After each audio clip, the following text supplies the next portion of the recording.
सुप्रभातम, सुस्वागतम। आप सभी का हृदय से आभार, अभिनंदन।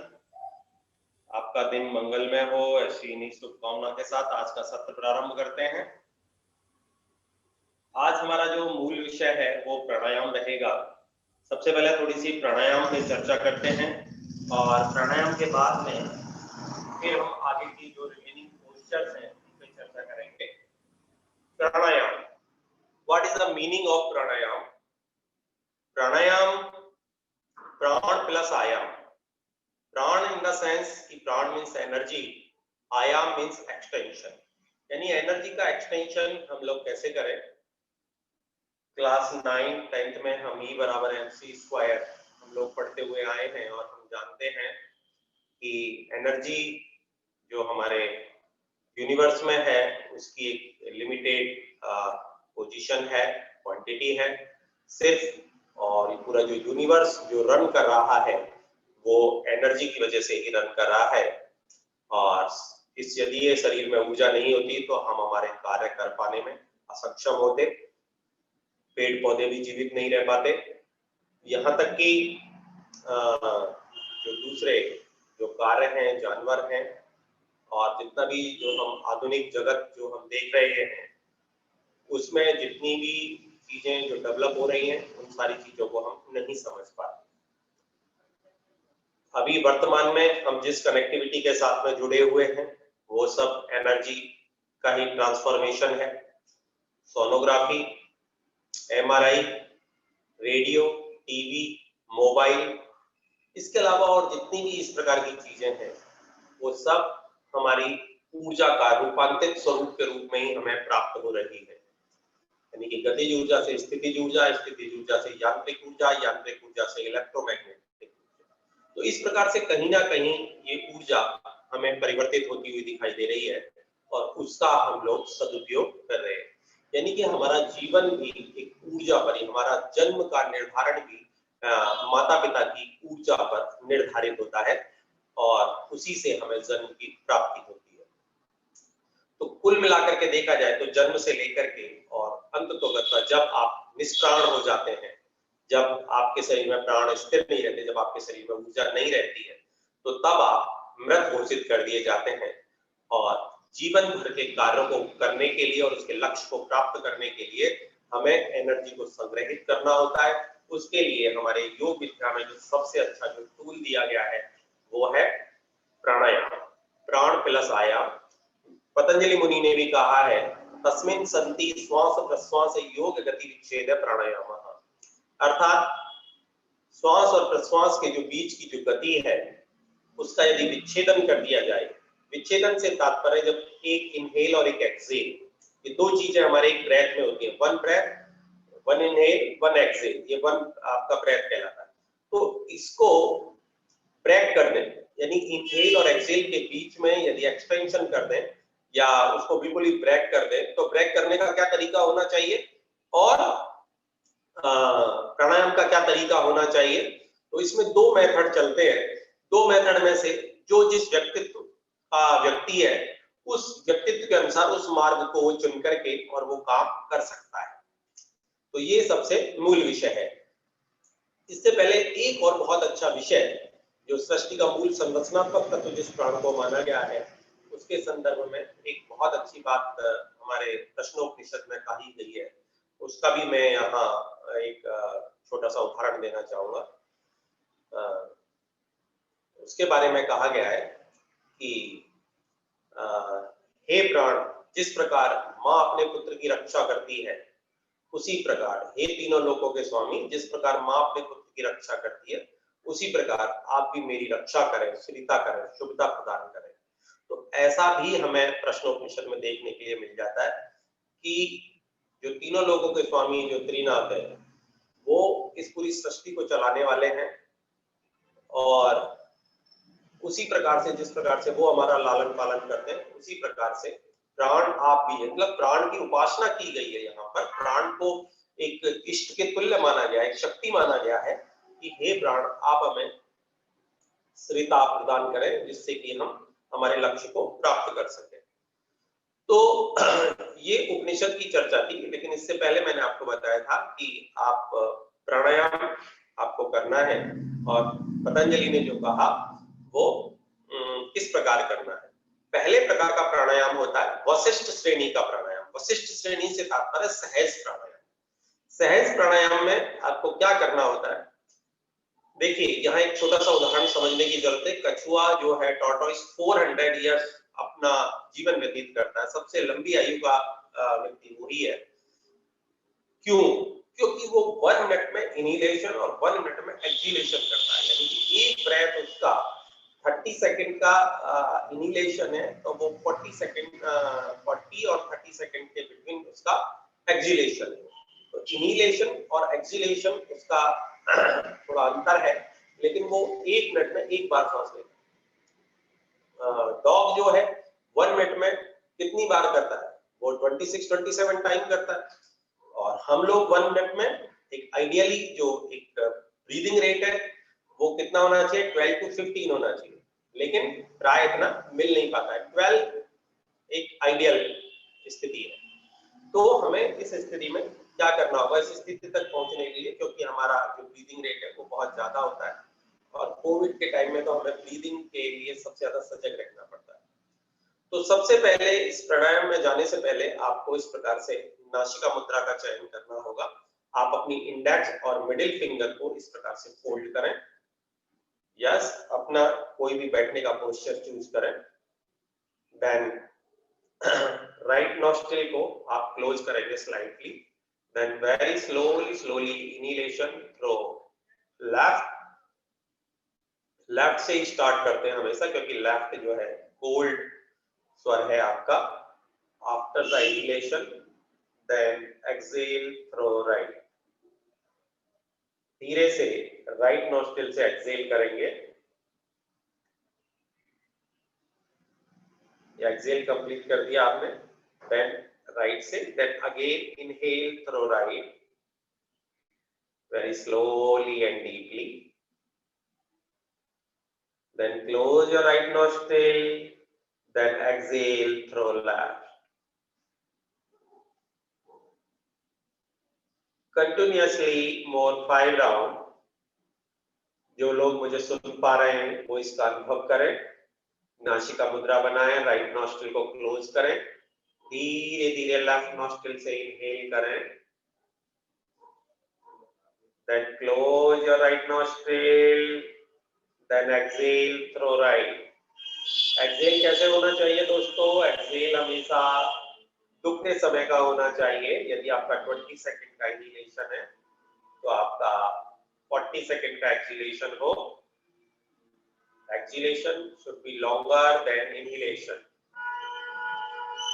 After the exhalation, again inhale through right 20 second का, then exhale through left. Continuously 5 to 7 round, 5 से 7 आवृत्तियां पूरी करें।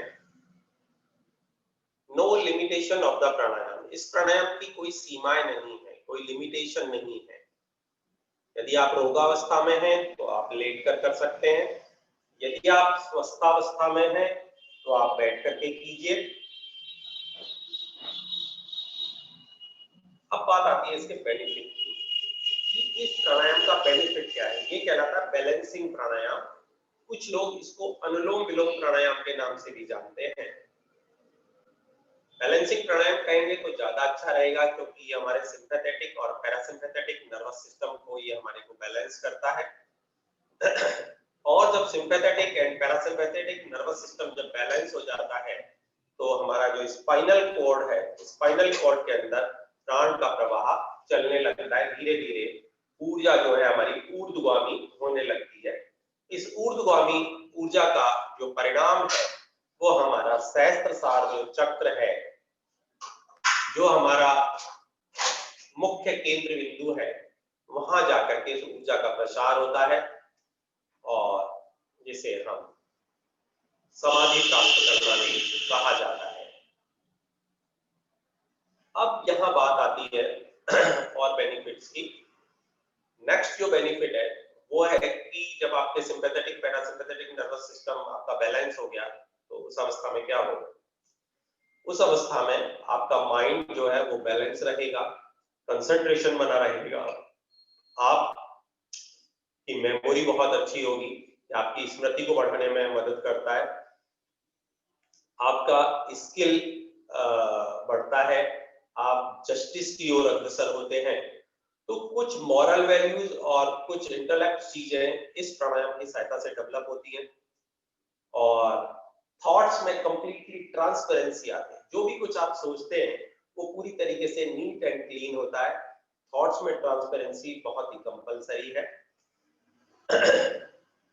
और एकाग्रता का तो जवाब नहीं है। यदि आप 3 month continuously 9 round morning evening में 18 राउंड यदि आप पर डे करते हैं तो निश्चित रूप से आपको सफलता प्राप्त होती है, आपकी मेमोरी भी काफी इंक्रीज होती है, क्योंकि इस प्रकार के रिजल्ट्स हमारे यहाँ जो ग्रेजुएशन का कोर्स चलता है उसमें जब बच्चे नियमित रूप से अभ्यास करते हैं, क्योंकि वो बच्चे काफी कई बार कमजोर श्रेणी से आते हैं लेकिन उनको रेगुलर स्टडी करनी होती है, तो वो इस प्रकार से उन्होंने अपना ग्रोथ किया हुआ होता है।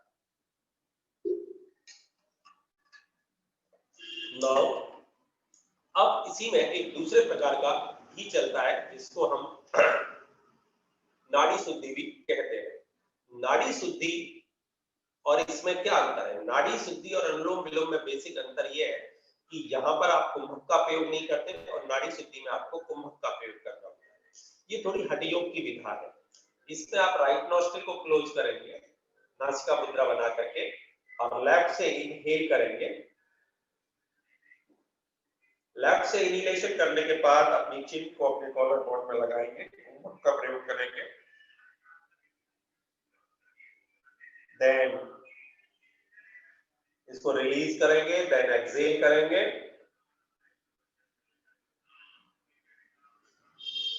Then again inhale through right. जब भी आप इनहेल करेंगे तो अंत कुंभक करेंगे, इनको कॉलर बोन से लगाएं, देन एक्सहेल। ये 1 राउंड। इसमें इसका इंपॉर्टेंट विषय क्या है? इसका इंपॉर्टेंट विषय 20 सेकंड का इनहेलेशन, 20 सेकंड का इनहेलेशन। तो आपका एक्सहेलेशन 40 सेकंड का हो जाएगा, लेकिन जो कुंभक है, जो मैंने चिन को कॉलर बोन से लगा के टच किया, कुंभ यानी घड़ा, घड़े के अंदर पानी एकत्रित रहता है, उसी प्रकार से इस कुंभक की सहायता से हमारा जो प्राण है हमारे शरीर में हमारा एकत्रित होता है। तो इससे क्या होता है, जितने भी जो प्राणिक ब्लॉकेज होते हैं वो ओपन होते हैं, नाड़ियां शुद्ध होती हैं हमारी, और इस प्राणायाम को उच्च श्रेणी का प्राणायाम माना गया यदि हम कुंभक की सहायता से करते हैं। कितने सेकंड के लिए कुंभक लगाना चाहिए? 20 सेकंड का इनहेलेशन, 80 सेकंड का आपका कुंभक होना चाहिए और 40 सेकंड का आपका एक्सहेलेशन होना चाहिए। 40 second plus 80 second 120, 120 plus 20 inhalation कितना हो गया? 140, यानी कि 1 मिनट, यानी कि 1 मिनट और 40 सेकंड का आपका क्या हो गया? एक राउंड हो गया। जबकि हम सामान्यता 1 मिनट में ही 12 से 15 बार ब्रीदिंग करते हैं। यदि आप इस प्राणायाम का नियमित अभ्यास करते हैं तो आप निश्चित मानिए कि आपका ब्रीदिंग जो रेट है वो घट करके 6 to 5 पर आ जाएगा, और 6 to 5 पर आने का मतलब है कि आप एक बहुत अच्छे लेवल पर पहुंच गए। आप मेडिटेशन भी बहुत आसानी से कर पाएंगे, आपके इंटेलेक्ट में बहुत वृद्धि होगी, आपकी मेमोरी बहुत अच्छी हो जाएगी, आपके थॉट्स में ट्रांसपेरेंसी रहेगी आपके में। तो ये बहुत ही सुंदर प्राणायाम है। आप बैलेंसिंग प्राणायाम करें या नाड़ी शुद्धि प्राणायाम करें, ये दोनों का कार्य एक ही है और एक जैसा ही है। अब थोड़ा सा आगे चलते हैं आपके लिए, और जो यूजफुल जो प्राणायाम है वो नेक्स्ट आता है आपका भ्रामरी प्राणायाम। भ्रामरी और भ्रमरा दो चीजें यहाँ पर चलती हैं। भ्रामरा इनहेलेशन करते हुए किया जाता है और एक्सहेलेशन करते हुए भ्रामरी प्राणायाम किया जाता है। Honey bee sound, bhramari means Honey, honey bee होती है, उसका जो साउंड होता है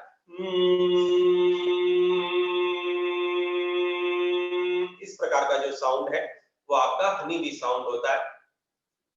हनी बी साउंड का क्या बेनिफिट है? यदि हम इस प्रकार का ये प्राणायाम करते हैं तो इसका क्या हमें लाभ प्राप्त होता है? हनी बी आपके एक तो ब्रेन सेल्स में, क्योंकि आप जानते हैं कि आपका ब्रेन जो है पूरे नर्वस सिस्टम से बना हुआ है, छोटी छोटी नर्व सेल्स हैं। नर्व सेल्स को किसी भी प्रकार से करेक्ट करने का, उनको मसाज देने का, उनको फिट रखने का कोई तरीका नहीं, लेकिन जो ध्वनियां हैं, ध्वनि की सहायता से वो बहुत तेजी से क्या होती है, उनमें कंपन होते हैं, और कंपन होना ही वहां एक प्रकार की मसाज है।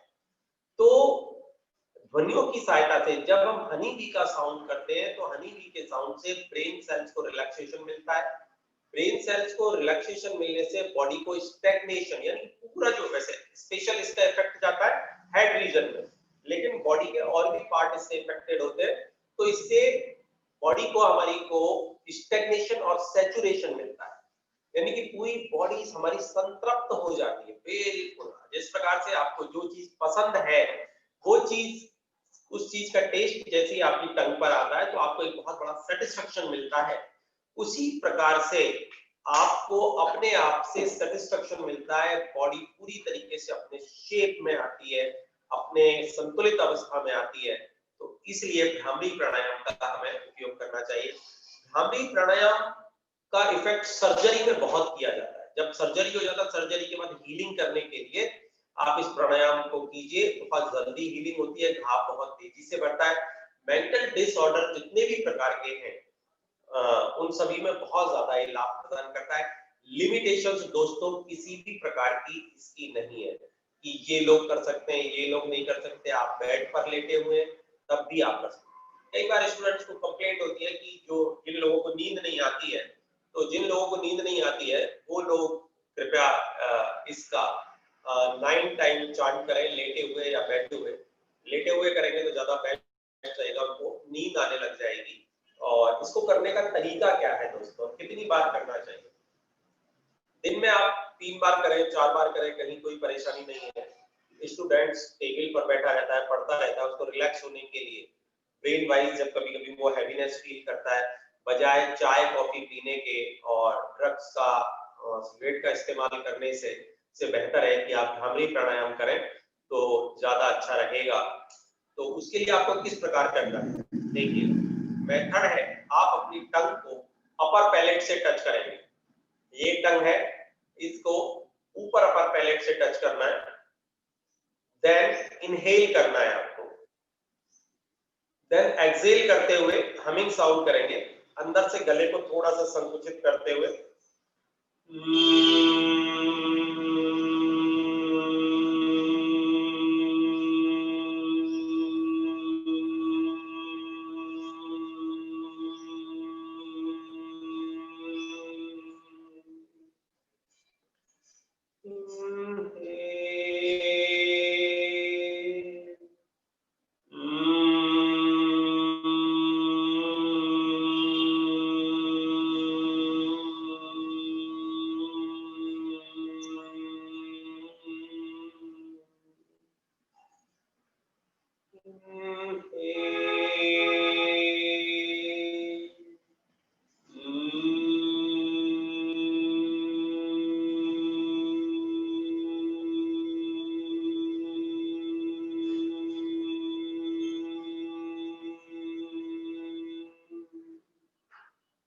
रिलैक्स।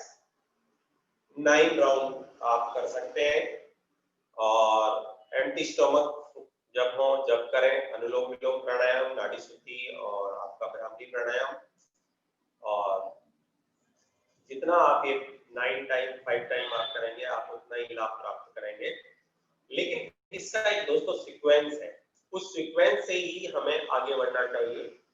सबसे पहले आपको कपालभाति करना चाहिए। कपालभाति के बाद आपको नाड़ी शुद्धि प्राणायाम करें या बैलेंसिंग प्राणायाम करें, दोनों में से कोई भी एक कर सकते हैं। दोनों एक ही बात है, आप सहज रूप में कीजिए या कुंभक वाला कीजिए। उसके बाद में यदि आप भ्रामरी प्राणायाम करते हैं तो ज्यादा इफेक्टिव होता है।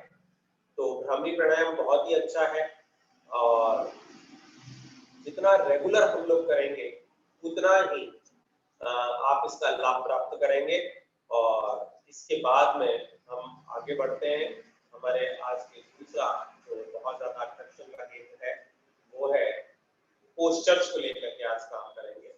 पोस्चर्स में कुछ मैं आपको पोस्चर्स बताऊंगा, आज नए पोस्चर्स बताऊंगा जो आपको काफी लाभ प्रदान करते हैं। इससे पहले हमने पादहस्तासन, अर्धचक्रासन और आपका अर्धघटी चक्रासन पे हमने चर्चा की थी। लैटरल बेंडिंग में और बैलेंसिंग करने वाले और पोस्चर्स बताऊंगा जो आपको एकाग्रता भी प्रदान करते हैं और आपको बैलेंस भी करते हैं। चलिए आप सभी लोग अपने स्थान पर खड़े हो जाएं।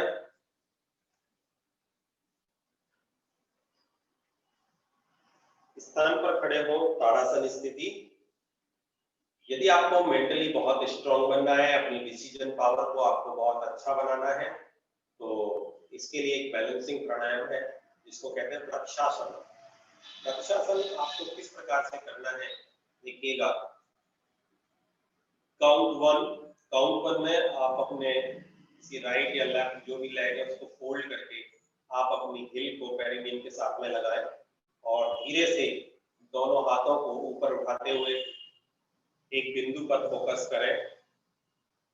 20 सेकंड के लिए होल्ड करें।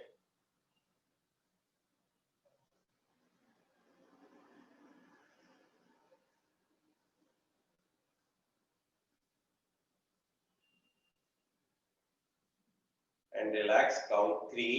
धीरे से दोनों हाथों को नीचे लेकर आए और धीरे से फिर लेग को रिलीज करते हैं।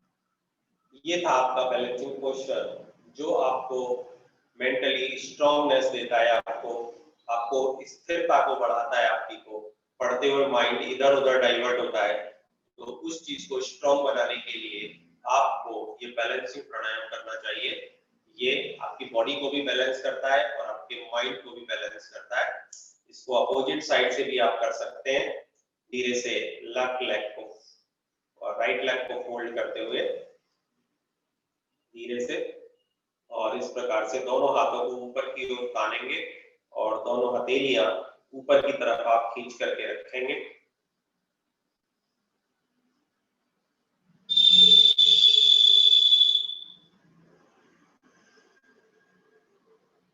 काउंट 3। धीरे से दोनों हाथों को नीचे लेकर आए एंड काउंट 4। रिलैक्स, आराम से। इसी श्रेणी में स्टैंडिंग पोस्चर्स की श्रेणी में आगे की ओर बढ़ते हैं। ये कहलाता है आपका वृक्षासन। वृक्षासन बैलेंस करने का काम करता है, इसके अलावा और कोई इसका बेनिफिट नहीं है। लिमिटेशंस, इसकी कोई लिमिटेशंस नहीं है। यदि किसी भी प्रकार की आपको कोई प्रॉब्लम नहीं है, आर्थराइटिस की प्रॉब्लम नहीं है, तो आप इजीली कर पाते हैं। नेक्स्ट पोस्चर है परिव्रत त्रिकोणासन। परिव्रत, परि यानी कि हाफ व्रत बनाते हुए कौन बनाना, वो आपके देखिए किस प्रकार से आपको परिव्रत त्रिकोणासन में आप ध्यान रखें कि किसी भी प्रकार की सर्जरी नहीं आपकी की हुई हो। 3 महीने से पहले आप नहीं करें। पेट में किसी भी प्रकार का अल्सर नहीं होना चाहिए और हाइपरटेंसिव बॉडी को भी प्रॉब्लम नहीं होनी चाहिए। धीरे से आप दोनों हाथों और दोनों पैरों को आप एक साथ खोलें। इट इज काउंट 1, ये आप देख पा रहे हैं मुझे। काउंट 2 में आप क्या करेंगे, एक्सहेल करेंगे, आगे की ओर बेंड फॉरवर्ड होंगे और धीरे से अपने राइट हैंड को लेफ्ट के पास में रखते हुए इस प्रकार से ट्विस्ट करेंगे and look at the tip of the finger. Maintain करें।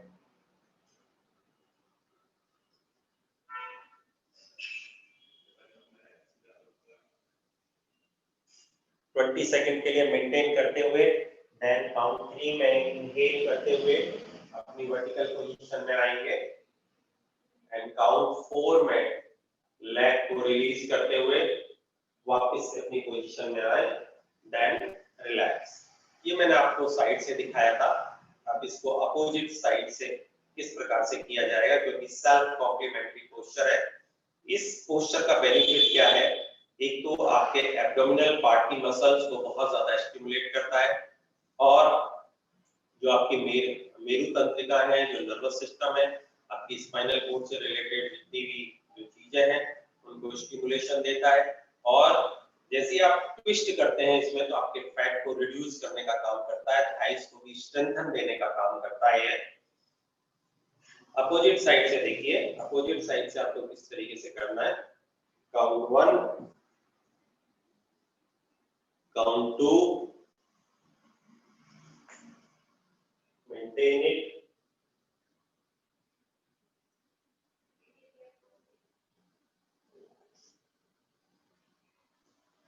काउंट 3 में श्वास लेते हुए धीरे से ऊपर आएंगे, काउंट 4। इस प्रकार से आप इसको बहुत साइड से कर सकते हैं। मैंने आपको इसका फ्रंट पोस्चर और इसका साइड वाला पार्ट मैंने आपको दोनों बताया। इसी श्रेणी में एक और बहुत अच्छा पोस्चर आता है, वो है पार्श्व कोणासन। पार्श्व कोणासन देखिएगा किस प्रकार से किया जाता है। पार्श्व कोणासन की भी लिमिटेशंस वही है कि आपका नी में, थाइस में और बैक में किसी प्रकार का कोई प्रॉब्लम नहीं होना चाहिए, कोई सर्जरी नहीं होनी चाहिए। लेकिन जिन लोगों की बैकबोन थोड़ी टेढ़ी है, बैकबोन में थोड़ी प्रॉब्लम रहती है, उन लोगों के लिए पोस्चर बहुत अच्छा है। देखिए किस प्रकार से करेंगे। पार्श्व कोणासन, काउंट 1, काउंट 2, काउंट 2 में आप ये मेरा पैर देख पा रहे हैं तो इसको ट्विस्ट करना है। मैंने पैर इस प्रकार से खोला है, दोनों हाथ और दोनों पैर। काउंट 2 में मैं अपने पैर को थोड़ा ट्विस्ट कर रहा हूँ, ये मैंने ट्विस्ट किया, ये देखिए मेरा फीट जो है वो सीधा हो गया और ये मेरा फेस सामने की ओर हो गया। और काउंट 4 में एक्सेल करते हुए नीचे की ओर बैठेंगे और ऊपर लेकर जाएंगे। मेंटेन इट,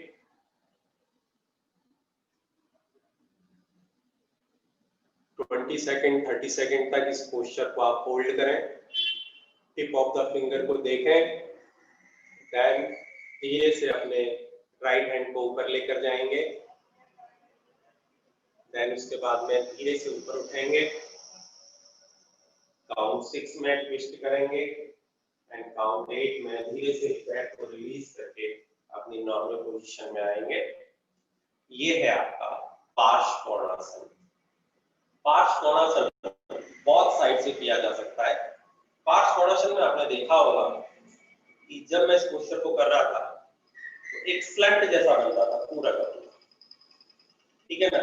तो उस स्लंट के बनने का बेनिफिट क्या है, एक तो आपकी बैकबोन को स्ट्रेट बनाता है। बैकबोन जिन लोगों की ऐसे कर्व ले लेती है, कर्व को सीधा करने का काम करता है, क्योंकि स्टूडेंट्स मोस्टली कई बार इस प्रकार के पोस्चर्स में हो जाते हैं, उनको काफी मदद करता है। और थाइस मसल्स को और काफ मसल्स को जो बहुत हैवी हो जाती हैं, बहुत सारी गर्ल्स की, बॉयज की, उसको रिड्यूस करने का, उसके फैट को रिड्यूस करने का काम करता है। तो ये बहुत ही अच्छा पोस्चर है, आप इसे बहुत साइड से कर सकते हैं।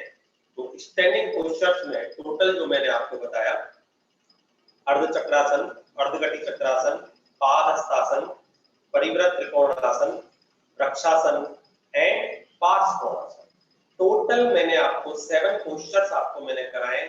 आपके व्यक्तित्व के लिए जो पोस्चर, जिस आपकी जो शरीर का आकार, प्रकार, परिमाप है, उस हिसाब से जो पोस्चर आपको सूटेबल लगता हो, एनी 2 पोस्चर्स, वो आप रेगुलर अपनी दिनचर्या में ढाल लीजिए।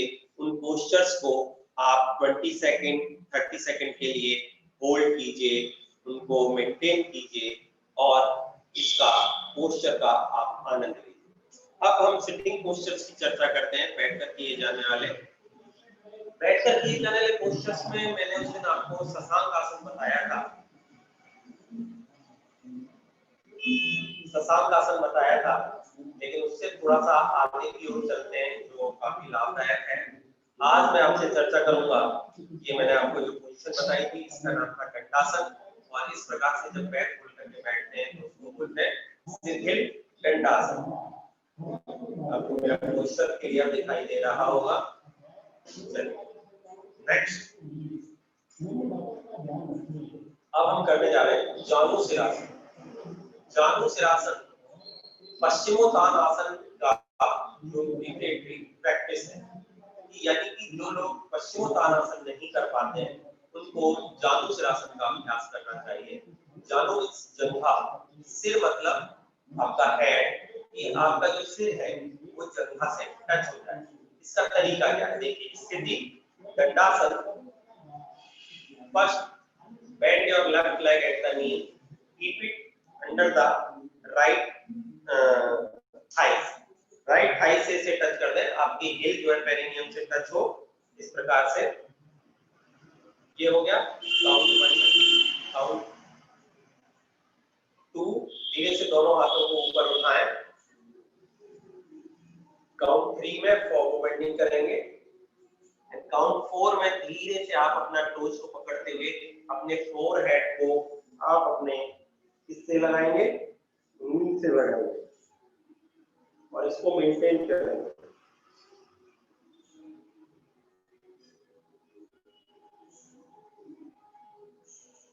मेंटेन करते हुए धीरे से दोनों हाथों को ऊपर लेकर आएंगे। कंधों की सीट पर लाने पर धीरे से दोनों हाथों को टर्न करेंगे, हथेलियां नीचे की ओर जाएंगी और इसको रिलीज करेंगे। इसको बहुत साइड से किया जा सकता है, देन रिलैक्स। आप इसको अपोजिट साइड से भी कर सकते हैं। स्थिति सेल्फ कॉम्प्लीमेंट्री पोस्चर है। धीरे से हाथों को उठाया, ऊपर लेकर गए, एक्सहेल किया,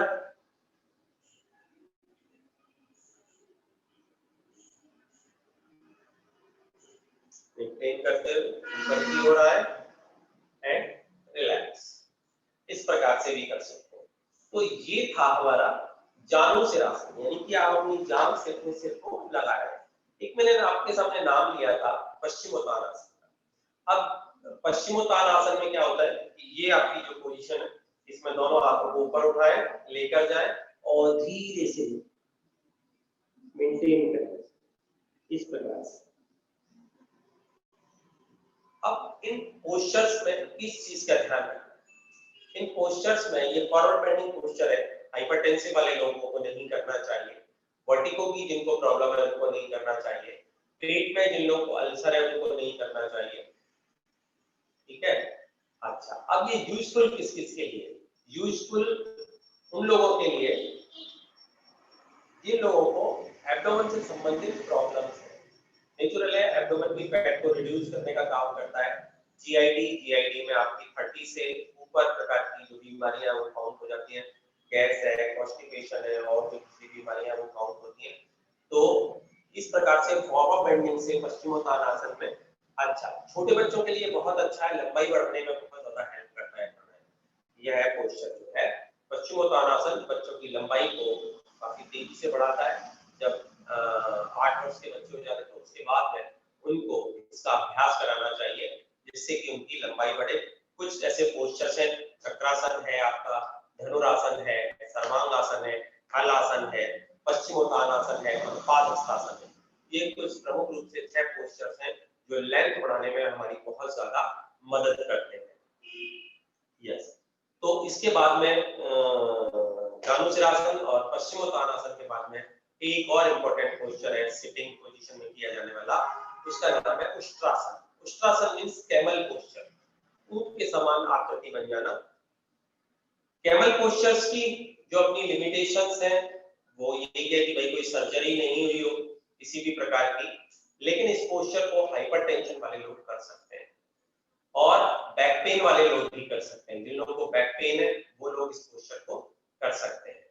और लाभ किस किस के लिए वो पोस्चर करने के बाद में मैं आपको बताता हूँ। देखिए किस प्रकार से इस पोस्चर में जाना है। मैं इस पोस्चर को आपको साइड से बताऊंगा तो आपको ज्यादा क्लियर रहेगा। सबसे पहले अपनी राइट लेग को फोल्ड करें, अपने राइट बटन के नीचे प्लेस करें, लेफ्ट लेग को फोल्ड करके लेफ्ट बटन के नीचे प्लेस करेंगे। ये आपका कहलाता है वज्रासन। वज्रासन की स्थिति हो गई, ये मैंने आपको वेरी फर्स्ट डे बताया था।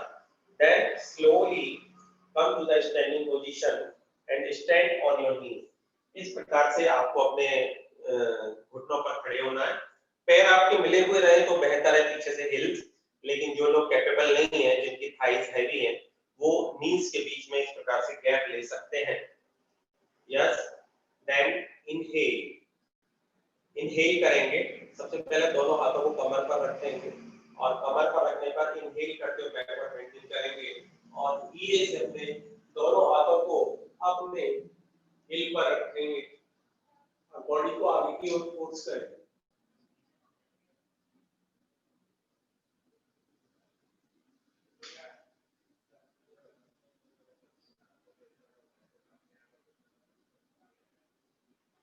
देन धीरे से हाथों को रिलीज करेंगे, वापस से अपनी पोजीशन में आएंगे और दोनों हाथों को रिलीज करते हुए थाइस पर रखें। देन नेक्स्ट धीरे से अपने राइट लेग को रिलीज करेंगे, देन अपने लेफ्ट लेग को रिलीज करेंगे, देन रिलैक्स। तो दोस्तों ये था आपका उष्ट्रासन। उष्ट्रासन में का बेनिफिट क्या है, मैंने लिमिटेशंस की चर्चा कर ली थी, बेनिफिट की बात कर रहा हूं मैं। बेनिफिट क्या है, इसका बेनिफिट है एक तो बैक पेन के लिए बहुत अच्छा है, जिन लोगों को बैक पेन है उन लोगों को ये करना चाहिए, लेकिन बहुत ही समझदारी के साथ में करें और थेरेपिस्ट की गाइडेंस में करें। दूसरा, जिन लोगों को अस्थमैटिक प्रॉब्लम होती है, यानी कि जिन लोगों को अस्थमैटिक प्रॉब्लम है, जिनको ब्रीदिंग की कोई किसी भी प्रकार की प्रॉब्लम है, उनके लिए ये जो पोस्चर है ये बहुत अच्छा पोस्चर है। उनके ब्रीदिंग पैटर्न को ये पोस्चर करेक्ट करता है।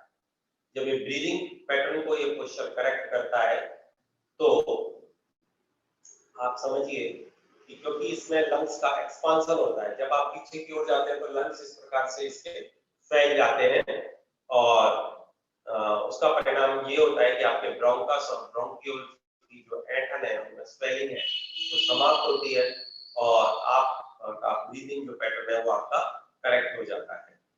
अब कुछ नेक्स्ट पोस्चर्स हैं जिसको प्रॉन पोस्चर्स और सुपाइन पोस्चर्स कहते हैं। पेट के बल लेटने वाले पोस्चर्स आज मैं आपको दो नए पोस्चर्स बताऊंगा। आपको थर्ड डे मैंने आपको जो पोस्चर्स बताए थे वो आपको कोबरा पोस्चर एंड किटिबा पोस्चर, सल्भासना बताया था और भुजंगासन बताया था। आज मैं आपको कुछ और नए पोस्चर्स बताता हूं। चलिए, स्थिति, पेट के बल लेटे हैं सभी लोग।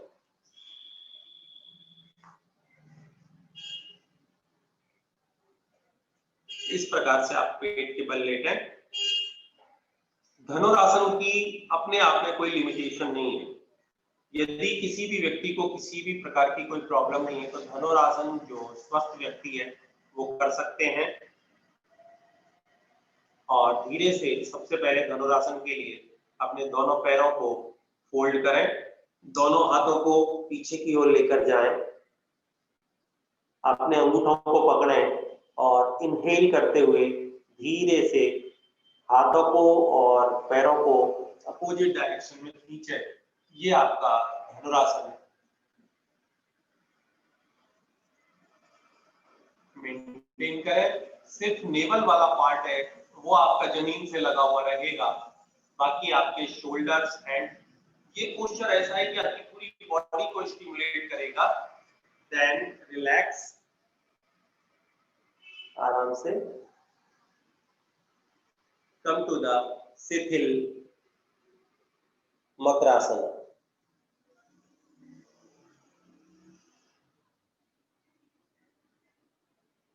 धनुरासन वो पोस्चर कहलाता है।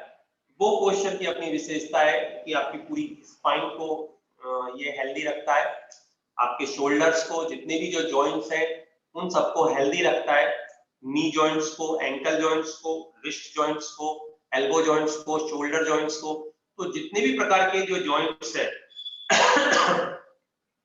उन सबको ये धनुरासन हेल्दी रखता है और पूरी बॉडी को फिट एंड फाइन रखता है। और यदि इस पोस्चर में जो लोग थोड़े से एब्डोमिनल पार्ट से ओबेज हैं उन लोगों को क्या करना चाहिए, इस धनुरासन में थोड़ा सा स्विंग कर लेना चाहिए इस प्रकार से। जिन लोगों के पेट पर फैट रहता है इस प्रकार से स्विंग कर सकते हैं। तो लेकिन करना आपको रेगुलर है।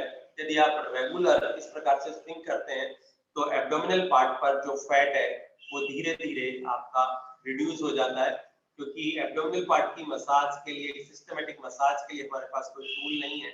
ऐसा कहा जाता है कि पेट पर मसाज करवानी भी नहीं चाहिए किसी दूसरे व्यक्ति से, लेकिन जिस तरीके से मैंने अभी आपको स्विंग करके दिखाया, इस तरीके से आप एक बैलेंस होकर के यदि आप स्विंग करते हैं तो बहुत जल्दी ही एब्डोमिनल का फैट आपका रिड्यूस होता है।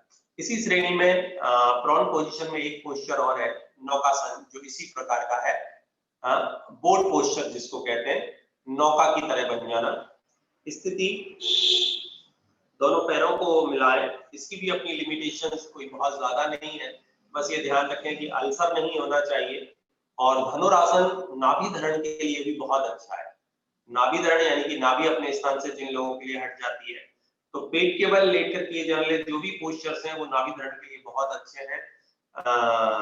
जंगासन, सल्वासन, धनुरासन और नौकासन। अब मैं नौकासन का आपको डेमो बता रहा हूँ कि किस प्रकार से डेमोन्स्ट्रेशन है इसका।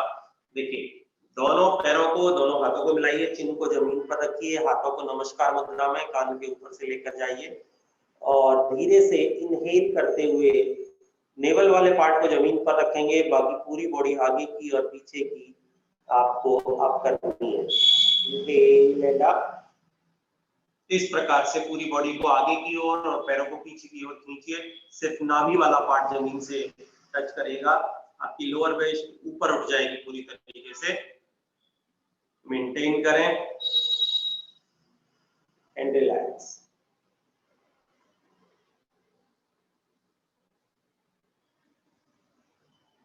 ये पोस्चर वो पोस्चर है जो पूरी बॉडी के वेट को नाभि पर ले लेता है, और जब नाभि पर वेट आ जाता है तो आप समस्त प्रकार की, क्योंकि नाभि भी हमारी बहुत सारी व्याधियों की जड़ है, जब नाभि अपनी जगह पर स्थित रहती है, क्योंकि गर्भ में हम अपनी माँ के द्वारा, इस गर्भनाल के द्वारा ही जुड़े रहते हैं, तो ये भी हमारा मूल है, ये रूट है।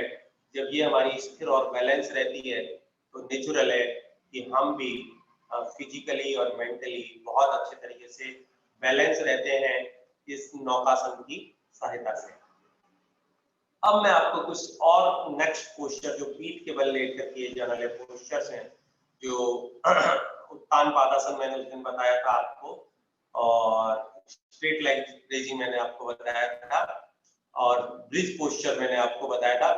अब मैं आज आपको हलासन, सर्वांगासन, ये दो नए पोस्चर से और इंट्रोड्यूस करवाऊंगा। देखिएगा, हलासन और सर्वांगासन आपको किस प्रकार से करना है। धीरे से पीठ के बल लेट जाएं,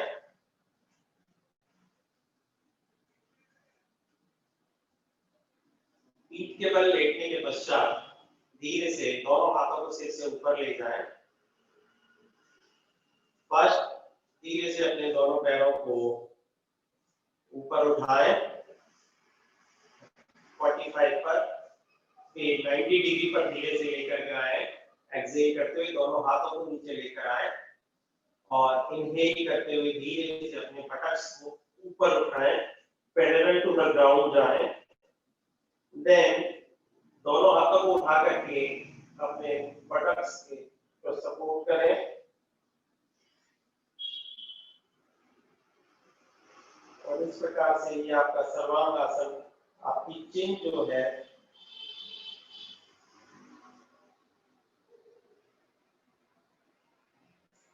और धीरे से यही आप हलासन में भी जा सकते हैं।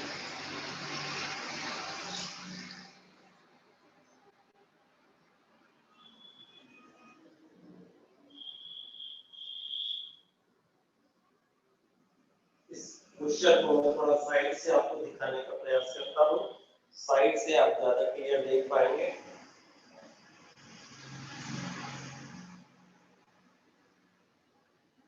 देखिए, धीरे से अपने दोनों हाथों को सिर से ऊपर लेकर जाएं, दोनों पैरों को 45 डिग्री तक हाफ इनिलेशन के साथ में उठाएं, फुल इनिलेशन के साथ में 90 डिग्री पर दोनों हाथों को बटक्स के लेफ्ट एंड राइट साइड में प्लेस करें। देन नेक्स्ट, इनहेल करते हुए दोनों बटक्स को हाथों के सपोर्ट से ऊपर उठाएं, दोनों legs parallel to the ground आ जाएंगे। देन इनहेल करते हुए दोनों हाथों को सपोर्ट करते हुए स्ट्रेट कर दीजिएगा।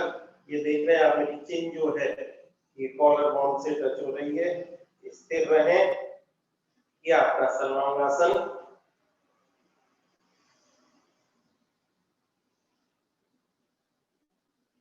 मेंटेन करें 20 second, 30 second, 40 second. Then sarvangasana के बाद ही हलासन करना चाहिए, वरना आपको सर्वांगासन के लाभ नहीं मिल पाते हैं। धीरे से दोनों पैरों को स्थिर रखते हुए हलासन के लिए चले जाएं। दोनों हाथ नीचे स्थिर रखें।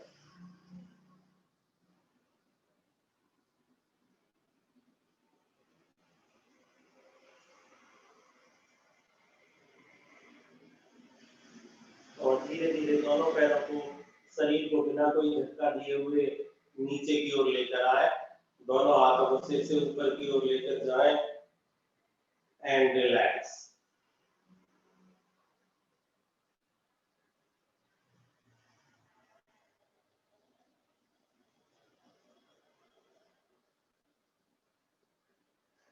ये था आपका हलासन एंड सर्वांगासन।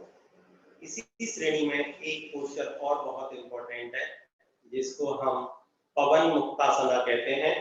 पवन मुक्तासन आसन किस प्रकार से करना है? आपके दोनों हाथ से ऊपर रखिएगा, राइट लेग को फोल्ड करें, दोनों हाथों को इंटरलॉक करते हुए अपने राइट लेग को पकड़ें, देन पैर को पीछे की ओर खींचते हुए चेस्ट से लगाएं, सिर को ऊपर उठाते हुए चिन को नी से टच करें, लेफ्ट लेग को ऊपर उठाते हुए रोटेट करेंगे। 1 2 3 4 एंटी क्लॉकवाइज 1 2 3 4 एंड रिलैक्स। इसी प्रकार से आप अपोजिट साइड से भी कर सकते हैं। लेफ्ट लेग को फोल्ड करते हुए चेस्ट से लगाएं, चिन को टच करें, then 1 2 3 4 slowly, then anti-clockwise 1 2 3 4 and relax। जैसा कि आपको नाम से विदित है कि ये जो पोस्चर है इसका नाम है पवन मुक्तासन। तो पवन का मीनिंग है एयर, यानी कि बॉडी से जो एयर होती है उसको रिलीज करने का काम करता है। बहुत ही सुंदर पोस्चर है। जब भी कभी आपको गैस बनती हो, बहुत ज्यादा पेट आपका फूल रहा हो, तो आपको इस प्रकार से आपको साइकिलिंग कर लेनी चाहिए, क्लॉकवाइज और एंटी क्लॉकवाइज, और या फिर आपको इस प्रकार से पवन मुक्तासन करना चाहिए। इस प्रकार से आप पवन मुक्तासन करें। नाउ नेक्स्ट अब मैं आपको डीआरटी का तरीका बता रहा हूँ कि डीप रिलैक्सेशन किस प्रकार का होना चाहिए। अपने दोनों पैरों को थोड़ा खोल दें हथेली आसमान की ओर। मेंटली आप अपने पैरों के अंगूठों पर अपना ध्यान केंद्रित करें। Relax your toes, relax your ankles, relax your calf muscles, relax your kneecap, relax your thigh muscles, relax your buttock muscles, relax your waist muscles, relax your abdominal muscles, chest muscles, both the shoulder joints, relax your neck muscles. Have a beautiful smile on your face and relax. Relax your completely head region. For more relaxation, let us chant. With closed eyes आप इसे करेंगे। For more relaxation, let us chant Omkara.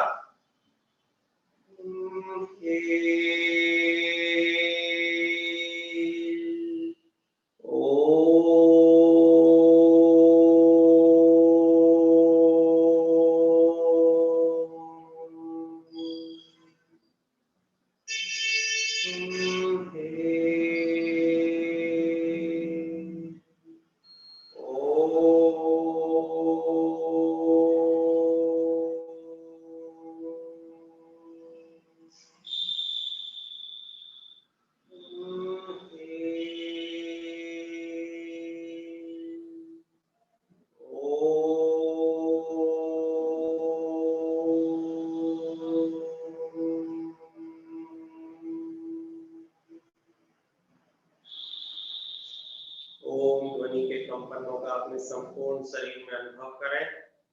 संपूर्ण शरीर शिथिल और विश्रांत and completely relax, totally relax.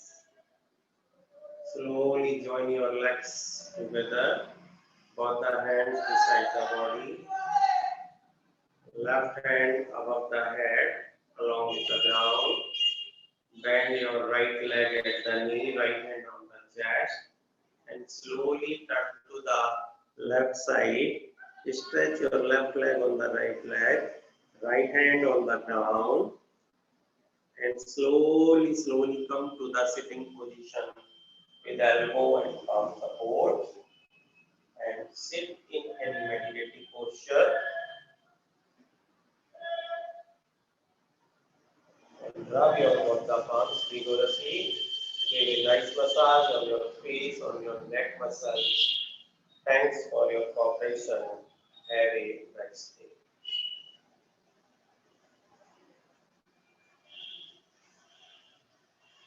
Yes, आप लोगों का जो सहयोग मिला उसके लिए बहुत धन्यवाद। और यदि आप लोगों के कोई क्वेश्चंस हैं तो प्लीज बताइएगा, पूछिएगा। किसी का कोई क्वेश्चन है तो प्लीज अपना क्वेश्चन भेजिएगा।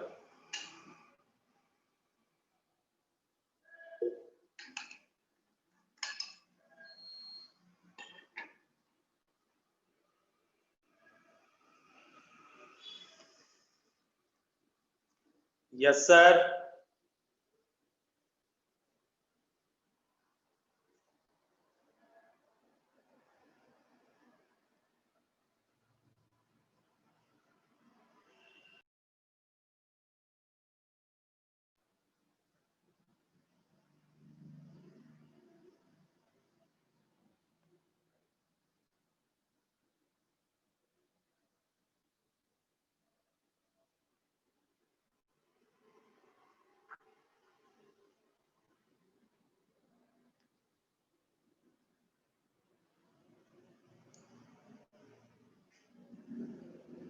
मेरी आवाज आप लोगों तक पहुंच रही है तो कृपया प्लीज। जी सर आपकी आवाज आ पा रही है। यस मैम, कोई क्वेश्चन हो स्टूडेंट्स का तो प्लीज बताएं। जी सर, आज एक्चुअली रोज बच्चों के बहुत से प्रश्न होते हैं और हमारी समय सीमा के कारण, क्योंकि हमारा सेशन 8 बजे शुरू होना होता है, हम नहीं ले पाते। तो आज हमारा सेकंड सेशन है वो थोड़ा लेट करा है, इसीलिए कि बच्चे से पूरी जानकारी दे सके, उनकी जो भी क्वेश्चंस हैं उनके आंसर उनको मिल सकें। तो सभी, अगर आपके कोई भी क्वेश्चन हैं तो आप पूछ सकते हैं, हैंड रेज कर सकते हैं, चैट बॉक्स में डाल सकते हैं। लारा सर अभी हमारे साथ हैं। सर चैट बॉक्स में क्वेश्चन है कि हमारी डेथ होने पर हमारी एनर्जी कहाँ जाती है?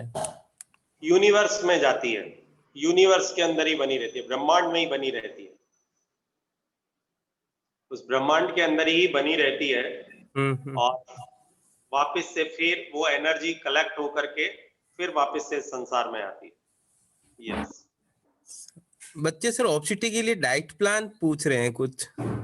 ओबेसिटी के लिए डाइट प्लान, एक्चुअल में मैं न्यूट्रिशन का एक्सपर्ट नहीं हूँ और इसके लिए स्टूडेंट्स को जो पर्टिकुलर डाइटिशियन है उनसे कांटेक्ट करना चाहिए। लेकिन मैं एक बहुत ही जो हमारा सात्विक आहार जिसको बोला जाता है योगा साइंस में, तो सात्विक जो फूड है वो किस प्रकार का होना चाहिए उसके बारे में मैं थोड़ा सा दिशा निर्देश प्रदान करूंगा, बच्चों को बताना चाहूंगा। मॉर्निंग में 7:30 तक आपका ब्रेकफास्ट हो जाना चाहिए। ब्रेकफास्ट में आप पोहा, उपमा, खिचड़ी, दलिया, जो भी कुछ जितना हैवी आप ले सकते हैं उतना आप लीजिए। और देन उसके बाद में आपका 10 o'clock, बिफोर 10 o'clock आपका जो लंच है वो आपका कंप्लीट हो जाना चाहिए। स्टूडेंट्स के लिए पर्टिकुलर बात कर रहा हूं मैं, ऑफिस एग्जीक्यूटिव्स के लिए मैं बात नहीं कर रहा हूं। एग्जीक्यूटिव्स अपना लंच 1:30 बजे लें, 2 बजे लें, उससे कोई फर्क नहीं पड़ता है। अब बात आती है कि स्टूडेंट्स को अब क्या लेना चाहिए। लंच में स्टूडेंट्स को दही या छाछ बहुत कंपलसरी है, सैलेड बहुत कंपलसरी है, ग्रीन सैलेड उनको निश्चित रूप से लेना चाहिए। प्लस आपका चपाती आपकी कम क्वांटिटी में होनी चाहिए। चपाती आपकी 2 या 3 चपाती होनी चाहिए, लेकिन जो वेजिटेबल है या दाल है वो आपका कटोरा भर करके होनी चाहिए। और यानी कि चपाती की क्वांटिटी से जस्ट दुगनी और तिगनी मात्रा में आपकी सब्जी होनी चाहिए। या तो आप अपनी चपाती को अपनी सब्जी में चूर करके खाएं, उसको मसल करके, जिससे कि वो पूरे उसके न्यूट्रिशंस हैं वो आपको मिले।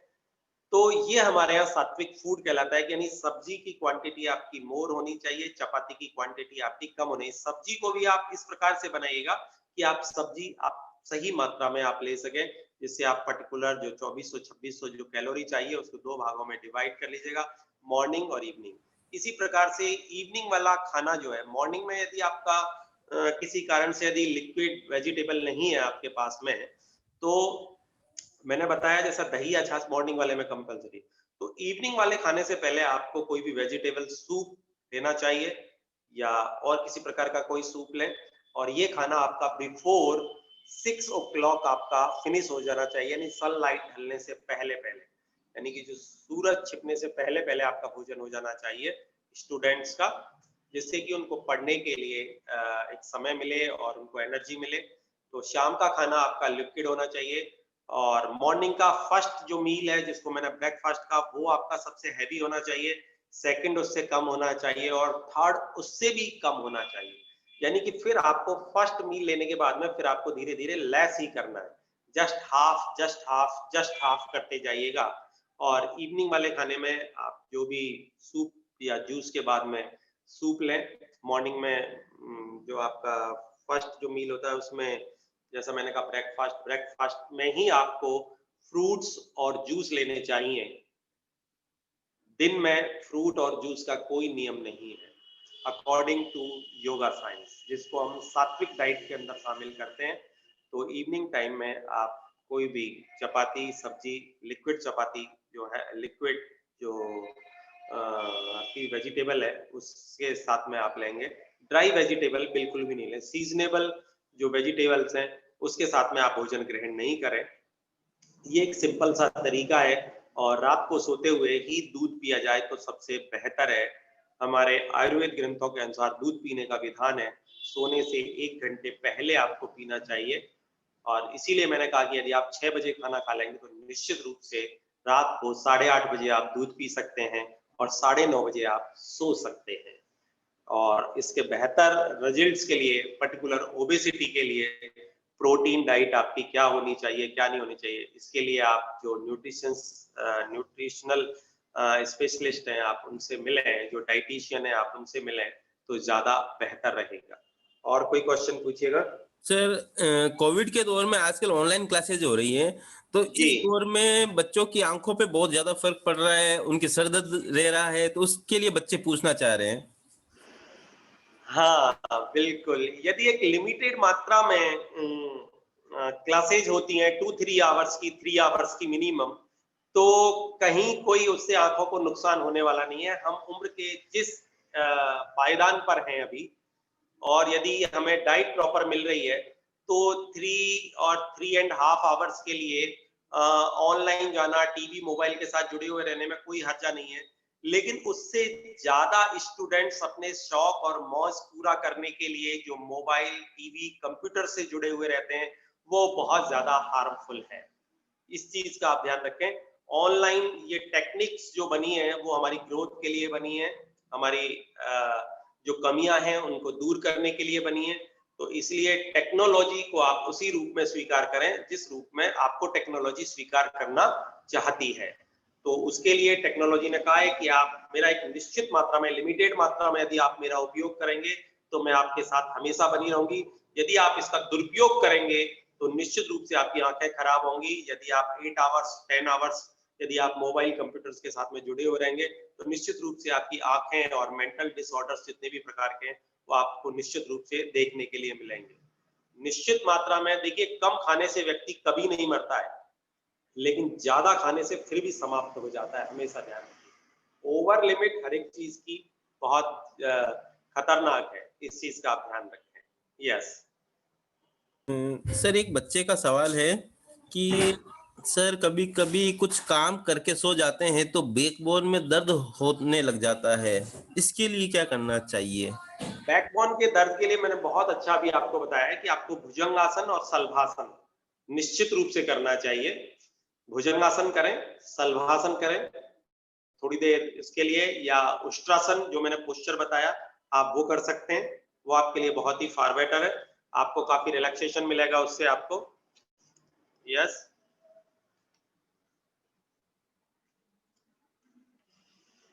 चक्कर क्या, हम हमारे लाइफ स्टाइल में पिल्स के बहुत ज्यादा आदी हो गए हैं कि दवा लेकर के हम लोग 5 मिनट में स्वस्थ होना चाहते हैं एक्चुअल में, और शारीरिक एक्सरसाइज करने में जान निकलती है स्टूडेंट्स की।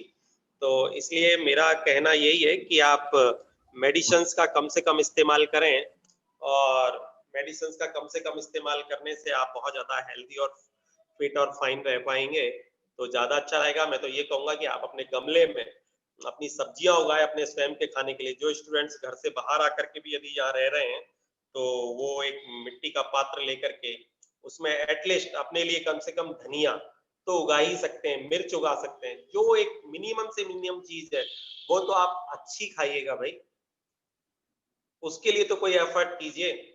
हम लोग तो उतना भी एफर्ट नहीं कर पाते, तो उसके लिए एफर्ट जरूर होना चाहिए। यस, सर अगला सवाल है, शोल्डर्स को स्ट्रॉन्ग बनाने के लिए क्या किया जाए? शोल्डर्स को स्ट्रॉन्ग बनाने के लिए आप किस प्रकार से शोल्डर्स को स्ट्रॉन्ग बनाना चाहते हैं? जिनका क्वेश्चन है उनसे प्लीज कहिएगा कि शोल्डर से स्ट्रॉन्ग बनाने का मतलब क्या है, कि उनको वेट लिफ्टिंग के लिए शोल्डर्स को हैवी बनाना है या किसी और अदर पर्पस से? अंकित बताएं।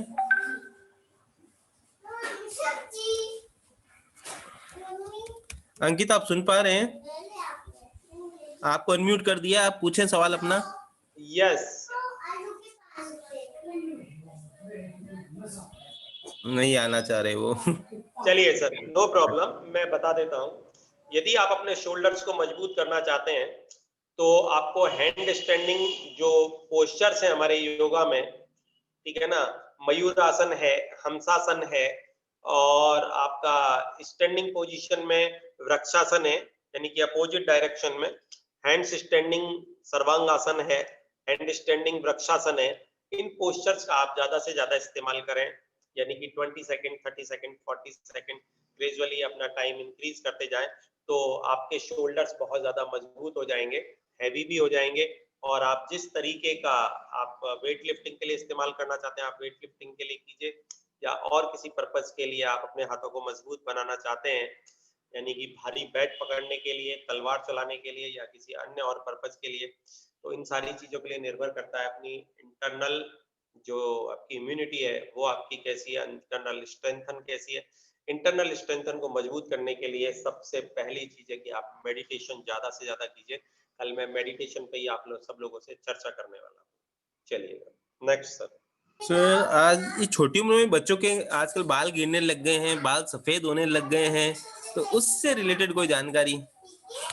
कोई छोटी उम्र में बच्चों के बाल जाने का कारण ये है कि माएँ नौकरी कर रही हैं, बच्चों को अच्छी तरह पौष्टिक खाना नहीं दे पा रही हैं, क्योंकि माँ सुबह 10 बजे, सुबह 4 बजे उठ करके खाना बना के रख के जाती है, बच्चा उसको 1-1:30 बजे लेता है, तो 5 घंटे से 5 घंटे तक तो उस खाने के न्यूट्रिशंस बने रहते हैं, और उसके बाद में वो न्यूट्रिशनेबल नहीं रहता है वो खाना।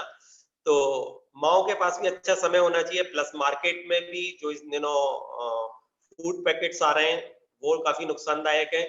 तो हम हमारी नेचुरल लाइफ और प्राकृतिक जिंदगी के साथ यौगिक पद्धति में जीवन हमारा कैसा हो उसके साथ जुड़ करके यदि हम चलेंगे तो ना तो बाल झड़ने की समस्या होगी। हमारे जितने भी सन्यासी जो लोग हैं, जितने भी मॉन्क हैं, सेठ हैं, आपने देखा उन लोगों के कितने लंबे लंबे बाल होते हैं, उनके तो बाल टूटने की कोई प्रॉब्लम नहीं होती, उनके तो बहुत लंबे बाल होते हैं, बच्चों की माओ से भी बहुत ज्यादा लंबे बाल होते हैं, जी जी, लेकिन वो तपस्वी होते हैं, साधक होते हैं। तो यहाँ निर्भर करता है जो जैसा मिल रहा है उसको संतोषप्रद तरीके से और अच्छे तरीके से ग्रहण किया जाए।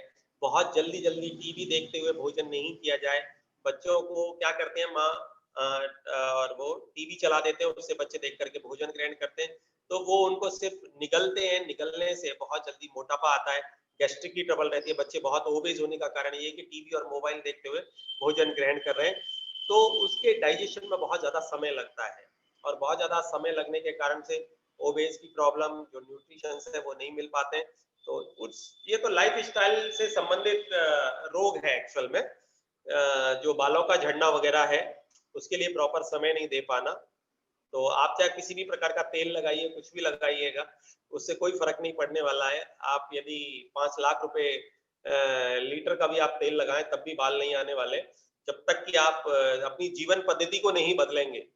जो हमारी योग आधारित और हमारी उपनिषद आधारित, हमारी धर्मशास्त्र आधारित जो जीवन पद्धति है, उस पर आपको निश्चित रूप से चलना होगा। उस पर आप चलेंगे तो हमारे साधु संन्यासियों की तरह आपके मीटरों लंबे बाल होंगे, कहीं कोई प्रॉब्लम नहीं आएगी। यस। तो बच्चे पूछ रहे हैं, आजकल कई बार बताया जाता है कि बॉडी के लिए प्रोटीन पाउडर बहुत अच्छा होता है, तो उसके लिए प्रोटीन एक लिमिटेड मात्रा में लेना चाहिए। प्रोटीन लिमिटेड मात्रा में, आपको दाल है, आप वेजिटेबल्स लेते हैं, आप फ्रूट्स लेते हैं, उससे आपकी बॉडी की नेचुरल रिक्वायरमेंट्स पूरी हो जाती है। यदि आप प्रोटीन अधिक मात्रा में लेंगे तो बॉडी बहुत ज्यादा स्टिफ हो जाएगी, आपकी forward bending, backward bending, stiffness इतनी ज्यादा बढ़ पाएगी कि आपके नीज भी बेंड करने से आपको मना कर देंगे, यानी कि नीज भी बेंड नहीं हो पाएंगे। फिर आप नॉर्मल तरीके से चल भी नहीं पाएंगे, आपको एक पैर स्ट्रेट उठा करके ऐसे चलना पड़ेगा आपको। इसलिए प्रोटीन का बहुत ज्यादा उपयोग नहीं करें। प्रोटीन के साथ में आप उस प्रोटीन के आदी हो जाए, उसके साथ में आजकल ड्रग्स की भी बहुत लेस क्वांटिटी मिली हुई आती है, और फिर उस प्रोटीन को हम छोड़ नहीं पाते हैं।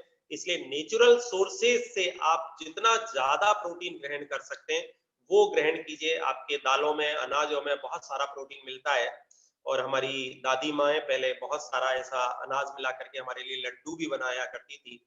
अब ये लड्डू खाने के दिन आ गए हैं, सर्दियां आ गई हैं, इसमें ड्राई फ्रूट्स और 5 तरीके के अनाज के आप लड्डू बनवाइएगा, उसको ग्रहण कीजिएगा। और मॉर्निंग में, क्योंकि दाल को पचाने में, प्रोटीन को पचाने में समय लगता है, इसलिए हाई प्रोटीन युक्त चीजें लंच में ही लेनी चाहिए।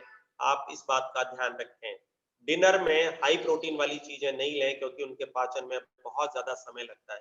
आपको मालूम है, मीट, मटन, चिकन जो लोग खाते हैं वो आपका 48 आवर्स तक भी आपका डाइजेस्ट नहीं होता है, आप ध्यान रखें, ठीक है ना। तो इसलिए प्रोटीन उतना ही ग्रहण करें जितना आप डाइजेस्ट कर सकें, अदरवाइज आप और दूसरी बीमारियों से ग्रसित हो सकते हैं। यस, नेक्स्ट सर, बच्चे पूछ रहे हैं कि सर कई बार पिंपल बन जाते हैं, what should we do for that? Okay, देखिए, पिंपल्स का कारण हमारा हार्मोनल चेंजेस है, और हार्मोनल जो चेंजेस है उसके लिए बेहतर है कि जितने भी, जो मैंने आपको योग के पोस्चर्स बताए थे अभी आपको, नेक मूवमेंट से संबंधित, ये ये वाला, शोल्डर वाला, सर्वांग आसन, हल आसन, विपरीत करनी, उष्ट्रासन, इस प्रकार के जो पोस्चर्स हैं वो एक्चुअल में सबसे ज्यादा हेल्प करते हैं पिंपल से बचाने के लिए। क्योंकि जब तक आपके थायराइड ग्लैंड्स के सीक्रेशंस प्रॉपर नहीं होंगे तब तक मास्टर ग्लैंड अपना काम नहीं करेगी। तो इसलिए बेहतर है कि आप अपने पोस्चर्स की सहायता से उस कंडीशन को सुधारें। प्लस आप once in a day, once in a week आप वमन धोती करें। वमन धोती यानी कि बैठ करके आपको 4-5 गिलास पानी पीना है, और जब पानी पीने की अनिच्छा होने लगे तो खड़े होकर के उस पानी को वमन करके उंगली डाल करके बाहर निकालना है। उससे फेस की करीब 132 जो मसल्स हैं वो एक्टिव होती हैं, और उनके अंदर ब्लड सर्कुलेशन इंक्रीज होता है, और इस प्रकार से आप अपने फेस के ग्लो को इंक्रीज कर सकते हैं नेचुरल तरीके से। हमारे पास और कोई इसके लिए संसाधन नहीं है। Yes, next. हाइट बढ़ाने के लिए क्या सुगंधा ही ले या कुछ और? यस, हाइट बढ़ाने के लिए मैंने आज ही चर्चा की है आप लोगों से। हाइट बढ़ाने के लिए पश्चिमोत्तानासन, पाद हस्तासन, चक्रासन, सर्वांगासन और हल आसन, ये 5-6 पोस्चर्स हैं जो ओवरऑल हाइट बढ़ाने में मदद करते हैं। लेकिन इसके साथ में प्राणायाम का सेशन बहुत जरूरी है। यदि आप प्राणायाम सत्र को कंप्लीट नहीं करते हैं इन 5 पोस्चर्स के साथ में तो आपको रिजल्ट्स नहीं मिलेंगे। और यदि आप इस प्राणायाम सत्र को निश्चित रूप से करते हैं, और यदि आप अभी 16 to 17 के इन बिटवीन है, प्राणायाम और पोस्चर्स की सहायता से आप अपनी निश्चित रूप से आप अपनी हाइट इंक्रीज कर सकते हैं। यस सर, एक बच्ची है, उसके शोल्डर में बहुत ज्यादा पेन रहता है, कहीं लग जाती है तो भी बहुत ज्यादा दर्द होता है, उसके लिए पूछ रही है। शोल्डर में पेन होने का कारण फ्रोजन शोल्डर हो सकता है या कोई और अन्य रीजन हो सकता है। वो सबसे पहले डॉक्टर से चेकअप करवाएं। डायरेक्टली एक सिंपल पेन होना तो बात यह है कि जैसे मैंने बताया कि भाई आप शोल्डर रोटेशन ये कर लीजिएगा, थोड़ा सा ये करिएगा, इस प्रकार से शोल्डर के कोई भी शोल्डर के आसपास की मसल्स को मूव करने के आप कोई प्रैक्टिस कीजिए, प्लस आइस का सेक कीजिए, प्लस हॉट वाटर का सेक कीजिए। यदि आपको इनसे भी 2 डेज में आपको रिलीफ नहीं मिलता है तो नेचुरली है कि आपको डॉक्टर से कंसल्ट करना चाहिए। सर्वाइकल हो सकता है, फ्रोजन शोल्डर हो सकता है और कॉकिनिफ रेटाइनिस हो सकता है आपको। तो इस प्रकार की कई डिजीजेस हैं जो आपको हो सकती हैं। तो बेहतर ये है कि इसके लिए आप डॉक्टर से कंसल्ट करें और पहले जो मैंने छोटे मोटे आपको ट्रीटमेंट्स बताए आप पहले ये कर लीजिएगा। यस नेक्स्ट सर, एक क्वेश्चन है कि आंखों के नीचे जो डार्क सर्कल बनते हैं, इसके लिए पूछना चाह रहे हैं बच्चे। आंखों के नीचे डार्क सर्कल बनते हैं। हाँ, अभी जीवन का प्रारंभ हुआ है और इतनी जल्दी आंखों के नीचे डार्क सर्कल्स बनने लग गए हैं, तो आप सोचिएगा कि आपके खान पान में कितनी कमी है, हैं? अपने खान पान का सुधार कीजिए, अपनी डाइट में ग्रीन वेजिटेबल्स को इंक्रीज कीजिए, हरी पत्तेदार सब्जियों को इंक्रीज कीजिए, प्लस कैरोटीन को बढ़ाइएगा, गाजर आप ज्यादा से ज्यादा इस्तेमाल कीजिए, हरी पत्तेदार सब्जियां ज्यादा से ज्यादा लें, ठीक है ना। और बाकी तो इसके लिए नेचुरल जो चीज है, मुल्तानी मिट्टी का आप लेप कीजिए अपने फेस पर, वो सबसे बेहतर है और उसको समय के साथ में छुड़ा लीजिएगा, वही सबसे आसान तरीका है। लेकिन पूरी देखिए, 2 चीजें हैं दोस्तों जिंदगी में, या तो बाहर से मार्केट से खुशबू वाला तेल ला करके अपने सिर में डाल लीजिएगा, ठीक है ना, बाहर से स्प्रे और सेंट ला करके अपने शरीर में खुशबू बना लीजिएगा, या इतना अच्छा ग्रहण कीजिएगा कि आपके शरीर से ही खुशबू आने लगे।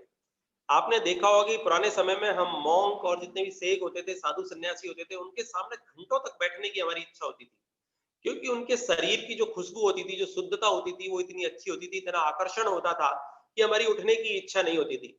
अच्छा खाइएगा जिससे आपका शरीर ही खुशबू उत्पन्न करे। आपके शरीर से ही हर बॉडी की अपनी एक स्मेल होती है। यदि आप मार्केट का तला भुना ये वो और बिना न्यूट्रिशनल वाला आप खाना लेंगे, न्यूट्रिशंस वाला, तो निश्चित रूप है कि आपका शरीर ड्राई होगा, स्किन ड्राई होगी, खुजलियां चलेंगी।